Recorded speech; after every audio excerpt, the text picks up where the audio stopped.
And this, guys, this is the pound Aussie. Yes, we will do the euro in a second, but again, since we're doing the Aussie, we might as well cover it all. You can see, look at this. This is, again, it looks like a major sell signal, and it's the upside down of the buy that we had in the Aussie dollar. And so with that, if you look at the intraday,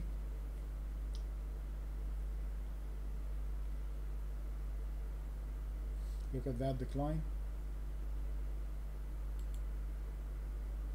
We really don't have anywhere to consider as a buy signal. The only buy signal we have if it gets above the 154.05. So if the Aussie dollar is going up, guys, and you have a buy signal in the Aussie yen, you might be looking at taking the Aussie pound, but you want to take it when it trades below.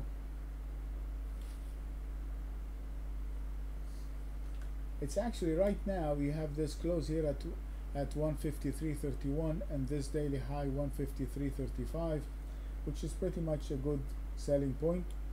So we're going to take a short below the low of the day, and that's going to be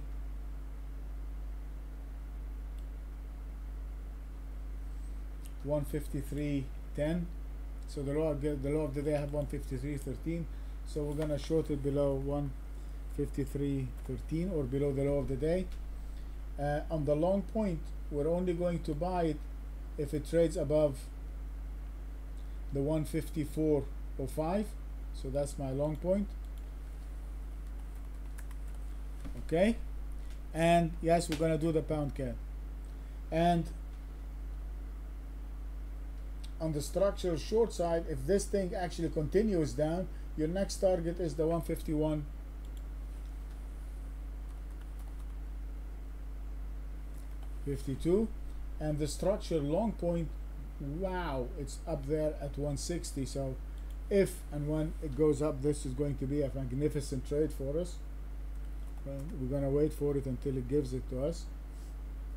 And if now I buy the Aussie pound above 154.05, I'm going to place my stop below the market side, which is the 153.77, 153.77. And if I go short below the 153.10, I can put my stop. We'll use the same market side as a stop. You don't want to nickel and dime it, because the bounce from when you have a big move down like this and it bounces, that bounce to the upside is rather violent, and it goes a little bit extra.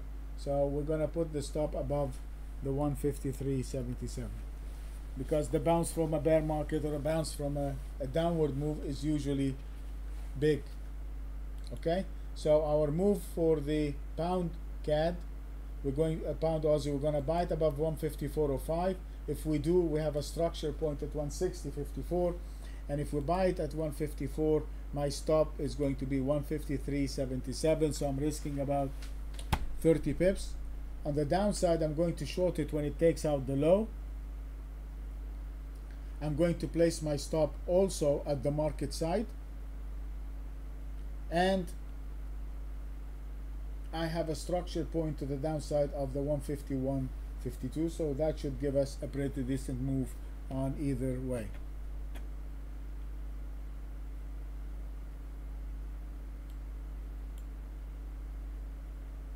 Okay, let me save this.